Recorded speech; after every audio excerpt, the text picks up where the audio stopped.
Assalamualaikum Pak. Waalaikumsalam, Kiai. Sehat Gih? Alhamdulillah Bang Istimewa.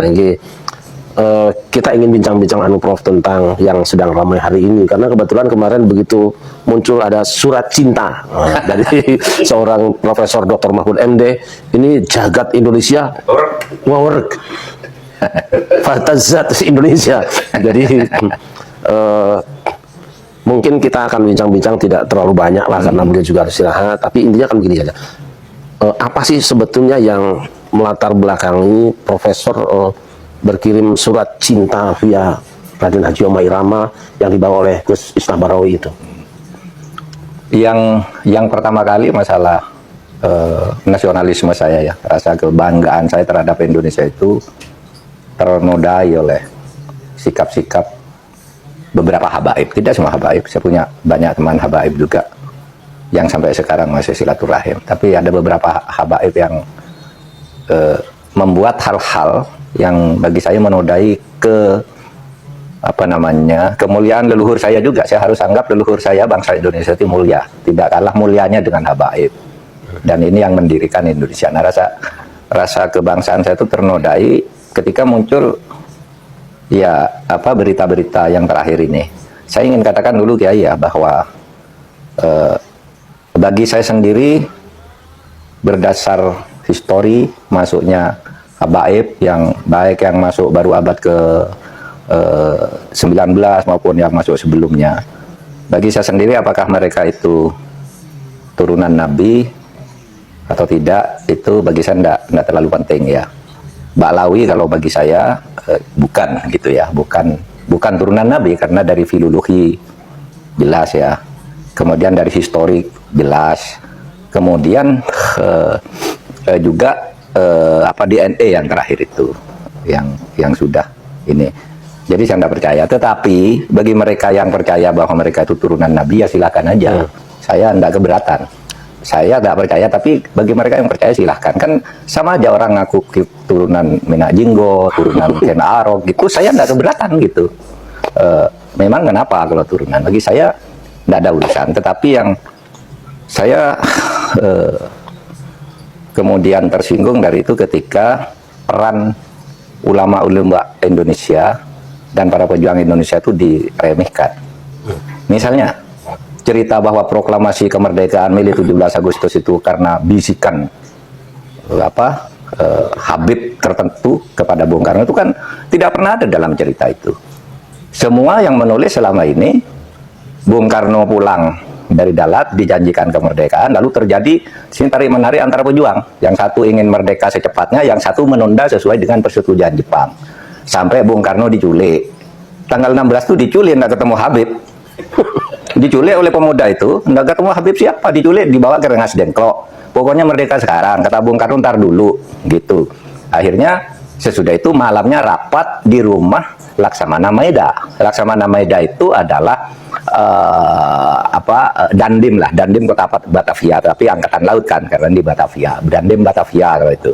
Laksamana Maeda itu yang minta Bung Karno, Bung, kalau Anda mau rapat untuk merumuskan proklamasi besok pagi, di rumah saya aja, aman, saya yang jaga, bukan Habib. Tidak ada Habib, cerita Habib ini tidak pernah ada di dalam sejarah, kecuali dulu menjadi Usman Yahya itu menjadi muftinya Belanda, yang mengharamkan kita melawan Belanda. Justru itu Habib yang jelas itu tertulis dalam sejarah. Kalau Habib berbisik ke Bung Karno kapan? Dan tidak pernah ada cerita itu, gitu. Orang boleh mengatakan, ya, mungkin Bung Karno bicara berdua, ya, tidak ada, sejarah itu tidak bicara, tidak percaya pada bicara berdua. Itu satu. Itu menodai, merusak rasa kebanggaan saya bahwa ini perjuangan bangsa Indonesia sendiri. Bahwa ada Habib membantu, ya bisa saja, kan bukan hanya Habib yang membantu. Anggota BPUPK itu kayaknya tidak ada Habibnya. Kalau Cina ada, Jepang ada, gitu. Arab non Habib juga tidak ada, karena Abdurrahman Baswedan itu kayaknya tidak BPUPKI, bukan masuk para pendiri, gitu, ya. Nah, kalau sekarang lalu Habib, lalu para pejuang dihabibkan semua kan, di Ponegoro, siapa lagi? Imam Bonjol. Wah, itu kebanggaan orang Jawa loh di Ponegoro itu. Lalu dihabibkan. Habib dari mana? Ya, Habib dari mana? Gitu. Nggak ada sejarahnya yang menyatakan itu. Nah, itu apalagi sekarang langkah-langkah khurafat ya yang dibangun oleh mereka, yang ketika itu muncul gitu, kita nganggap kan itu seperti dongeng bukan buat seperti wahyu.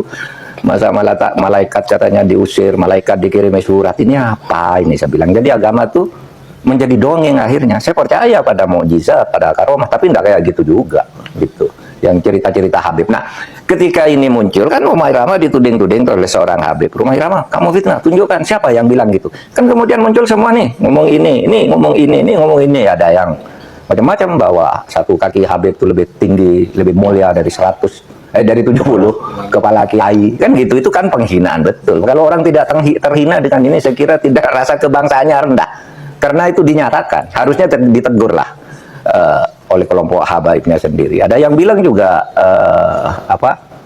Habib itu meskipun mabuk, berzina, itu jangan dimarahi, karena kalau Habib itu pasti masuk surga.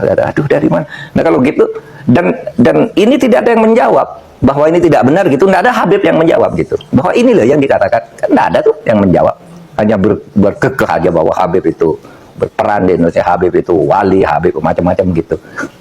Nah oleh sebab itu, bagi saya ya silakan, Anda keturunan Ba'lawi gitu kan, ya silakan. Saya keturunan Mahmudin gitu, ya kan sama aja. Anda keturunan Minak Jinggo, tidak apa-apa, Minak Jinggo juga. Bagi saya sama aja, Minak Jinggo atau Ba'lawi gitu, Kenarok gitu. Artinya mereka ini mempunyai kedudukan yang sama di depan hukum dan pemerintahan. Nah, yang khurafat-khurafat itu menurut saya harus diakhiri sekarang. Karena menimbulkan fitnah kan. Fitnahnya apa? Misalnya itu mendirikan kuburan-kuburan itu karena si Habib itu yang dirikan kuburan-kuburan itu sebelumnya pernah berfatwa bahwa Habib itu meskipun sudah mati mendatangkan uang. Dan gitu kan, itu kan fatwanya waktu itu, agar orang menyembah. Lah, kok ujung-ujungnya lalu membuat kuburan agar orang bersedekah di situ? Kan tidak benar. Orang bersedekah agar ini dianggap Habib keramat. Ada di daerah Jawa Timur itu ada kuburan korban PKI tahun 65. Dulu disebut Sayyid Ye gitu, kalau Jawa Timur kan Ye gitu. Nggak ada yang peduli. Lalu tiba-tiba beberapa tahun terakhir ini itu dibangun di sini, dibangun Habib ini, orang berbondong-bondong. Kenapa? Ini siapa? Nggak jelas kan? Nah, yang begitu itu membodohi bangsa Indonesia. Tapi saya ya hormat aja pada Habib-Habib seperti saya menghormati orang lain gitu. Karena kedudukannya bagi saya di depan hukum dan pemerintahan sama gitu. Hukum memalsukan makam demi keuntungan ekonomi dapat dijerat melalui dua pendekatan, yaitu hukum positif Indonesia pidana dan hukum Islam. Satu, hukum positif Indonesia pidana. Tindakan membuat makam palsu untuk mendapatkan uang, misalnya melalui kotak amal atau biaya ziarah, dapat dikategorikan sebagai tindakan pidana. Penipuan berdasarkan pasal 378 KUHP, seseorang yang menguntungkan diri sendiri dengan tipu muslihat atau rangkaian kebohongan agar orang lain menyerahkan barang atau uang, dapat dipidana penjara maksimal 4 tahun.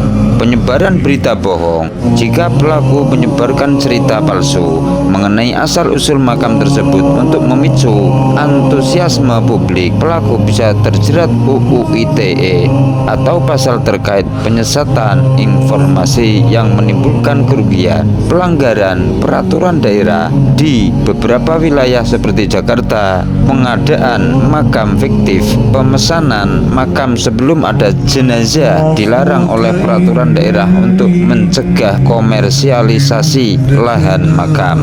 Dua, hukum Islam. Dalam pandangan Islam, tindakan ini dianggap sebagai pelanggaran berat terhadap etika dan akidah, haram karena penipuan, memalsukan makam untuk mendapatkan uang termasuk dalam kategori tadlis atau penipuan dalam mencari nafkah yang hukumnya adalah haram. Komersialisasi agama. Tokoh agama, motif utama makam palsu adalah uang dari kotak amal yang merupakan bentuk pemanfaatan umat secara tidak sah.